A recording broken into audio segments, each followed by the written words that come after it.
Umunyabwenge umwe yaravuze ati in politics lying is the rule not exception. Ibinyoma bya politike bimwe byagiye biba bibi cyane ndetse bigahindura isi. Bimwe byagiye bituma habaho intambara, ibihugu birasenyuka ndetse miliyoni z'abaturage nyinshi cyane zihasiga ubuzima. Uyu munsi muri iyi video yacu ngiye kukubwira bimwe mu binyoma bitanu byabayeho mu mateka y'isi. Ibinyoma bya politike byatumye abaturage benshi amamiliyoni menshi ahasiga ubuzima ndetse ibihugu birangirika kugera ku rwego byatangiriye kuri zero kongera kwiyubaka.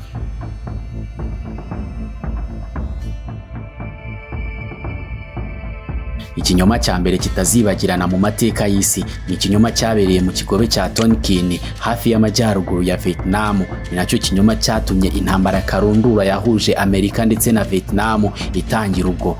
Uti byagenze bite? Ku itariki 2 z'ukwa munani mwaka w'1964 ubwato bwa destroyer bw'abanyamerika bwitwa USS Maddox bwari mu kazi nk'ibisanzwe buri kugenzura amazi. Hanyuma amato atatu matoya y'Abanyavietnam arasa za torpedo abagabaho igitero kitabaye gihambaye cyane kubera ko raporo yaje kugaragaza ko ubwato ntacyo bwabaye kubera ko indege z'intambara z'Abanyamerika zahise zihagoboka zigatabara ubwo. Hanyuma ku itariki 4 nanone z'ukwa munani habaho ikindi gitero nanone ngo ni igitero cyagabwe ku bwato bw'Abanyamerika bwa destroyer bwitwa USS Maddox nababwiye haruguru ndetse n'ubundi bwitwa USS Tanajoy. Ariko iki gitero ngo nicyo cyari ikinyoma kuko kitigeze kibaho na rimwe. Perezida wa Amerika Lyndon B. Johnson yakoresheje iki kinyoma kugira ngo yumvishe Kongere ya Amerika kuko bamuha uburenganzira bwo kwataka Vietnam. Maze ku itariki 7 z'ukwa munani ibitero bitangira ubwo.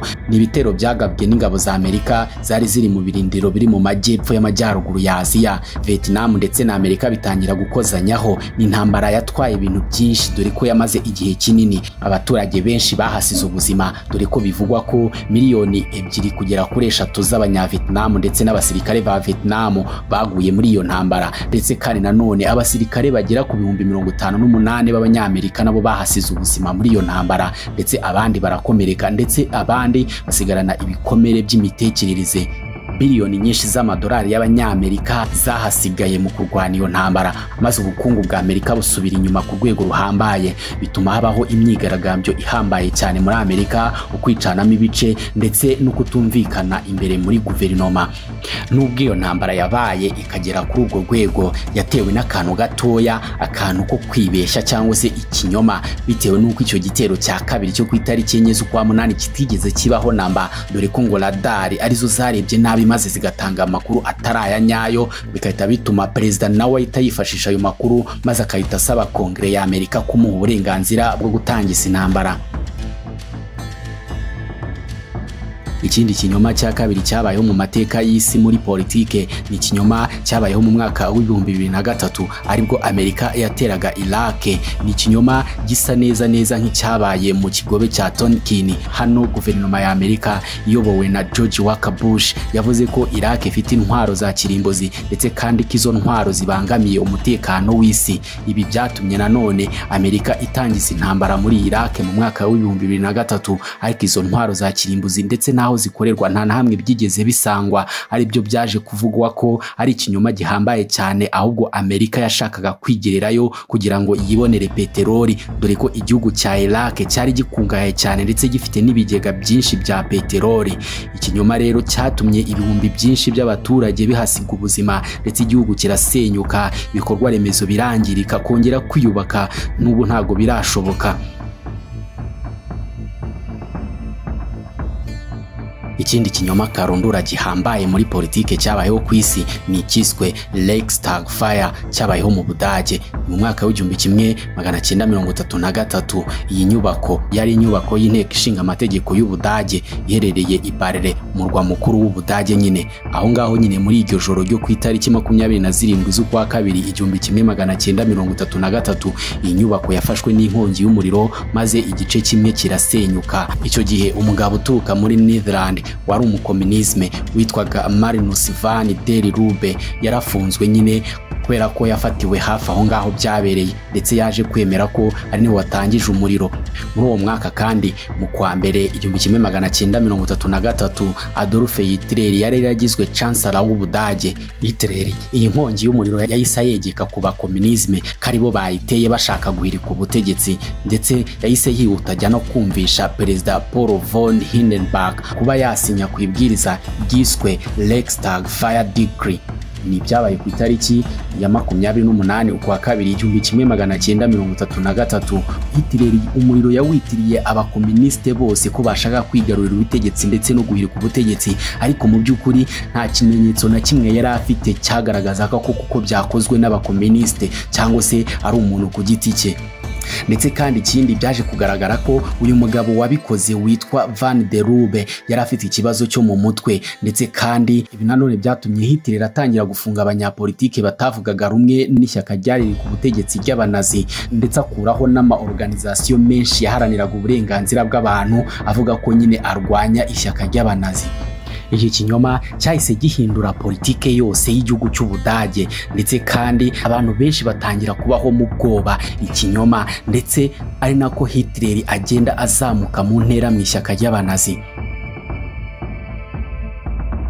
Ikindi kinyoma gihambaye cyabayeho mu mateka y'isi muri politike ni ikinyoma cyabaye muri Watergate, cyabaye mu mwaka w'1972, aho abagabo batanu bamenye inyubako ariyo headquarter ya Democratic National Committee iherereye ahitwaga Watergate Complex muri Washington DC. Bari kugerageza kuneka abo bari bahanganye nabo muri politike, babiba amadokima yabo ndetse n'amatelefoni ya wiretapping.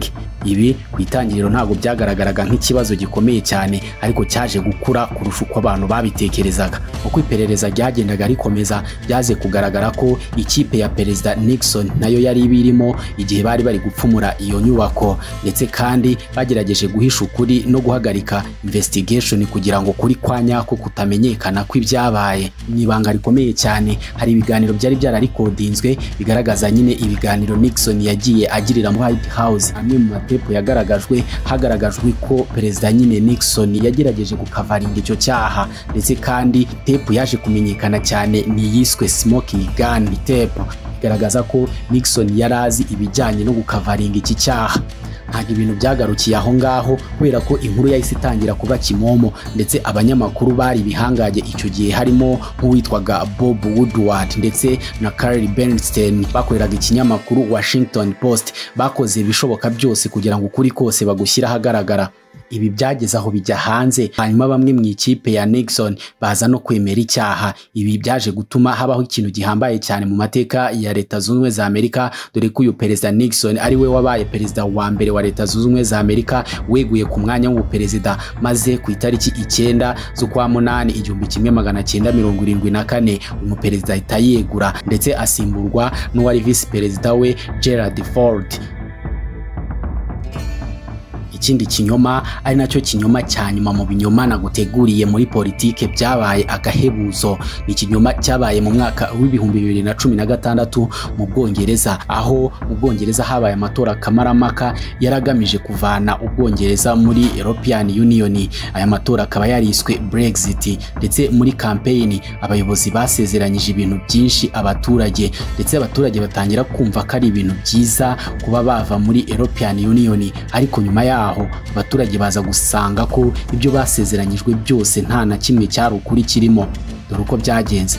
Muri campaign abakoraga imbwirwaruhame bavugaga ko Ubwongereza bwishyura amayero miliyoni 350 buri cyumweru yo gusapotinga European Union, kandi aya mafaranga ngo yakabaye ajya mu zindi service nka service z'ubuzima cyangwa ibindi bintu byagirira Umwongereza akamaro. Ariko ibi byaje gusangwa ko ari ikinyoma cy'abanyapolitike, kayo mafaranga atajyaga yishyurwa, kandi ko nayishyurwaga n'ubundi yagarukaga muri European Union project, ndetse zikagirira akamaro Abongereza. Ikindi kinyoma nuko byari gutuma Ubwongereza bukaza amategeko yabwo ndetse no gukontorora imipaka yabwo, maze bigatuma abimukira batongera kuba benshi mu gihugu cy'Ubwongereza. Ukuri nuko nguko ngo nuko abimukira n'undi bakomeje kuba benshi cyane. Rwanda Doc. Ibyo nibyo binyoma bya politike twari twabateguriye byabayeho mu mateka y'isi, ndetse kugeza uyu munsi abantu babizi bakaba babyirahira bavuga ati dore ikinyoma dore ikindi, ndetse kandi amateka amwe akaba yaragiye ahinduka kubera ibyo binyoma byabayeho kandi bikozwe n'abanyapolitike. Niba wanyuzwe n'icyegeranyo naguteguriye, kanda subscribe, like ndetse na share. Muri comment nabwo ntiwibagirwe kutubwira ikindi kintu wifuza twazavugaho ubutaha. Ciao ciao, mugire ibihe byiza.